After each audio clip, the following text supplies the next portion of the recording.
হাতে পেন্সিলটা নিয়ে চুপ করে দাঁড়িয়ে আছে, দাদাকে দিচ্ছে না।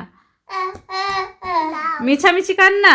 এখানে দাদা পড়া করছে, এই যে পড়া করছিল, ও লিখছিল, আর ওর পেন্সিল ও নিয়ে চলে গেছে। আবার কান্না করছো মিছামিছি? কে বকেছে তোমাকে?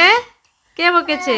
দাও দাও, পেন্সিলটা দাও, দাদাকে দিতে হবে, দাও, দাদা পড়া করবে। অ্যাক্টিং করছে, দিয়ে দাও।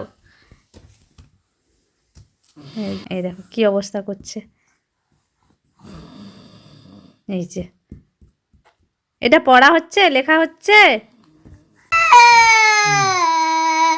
এখন কান্না করছে। এখন দাদা যা পেন্সিল নিয়ে নিয়েছে, যে পেন্সিল নিয়ে নিয়েছো, এখন বসে বসে কান্না করছে। না, তুমি ইরেজারটা নাও, ইরেজারটা নাও। এটা নেবে না, পেন্সিল নেবে? আচ্ছা, রিফ্রেশ পেন্সিলটা দিয়ে দাও, নিয়ে নাও। চুপ করে গেছে দেখো পেন্সিলটা নিয়ে। কি দুষ্টু, ও পেন্সিল নিয়েছে আর ওকে ইরেজার দিচ্ছে।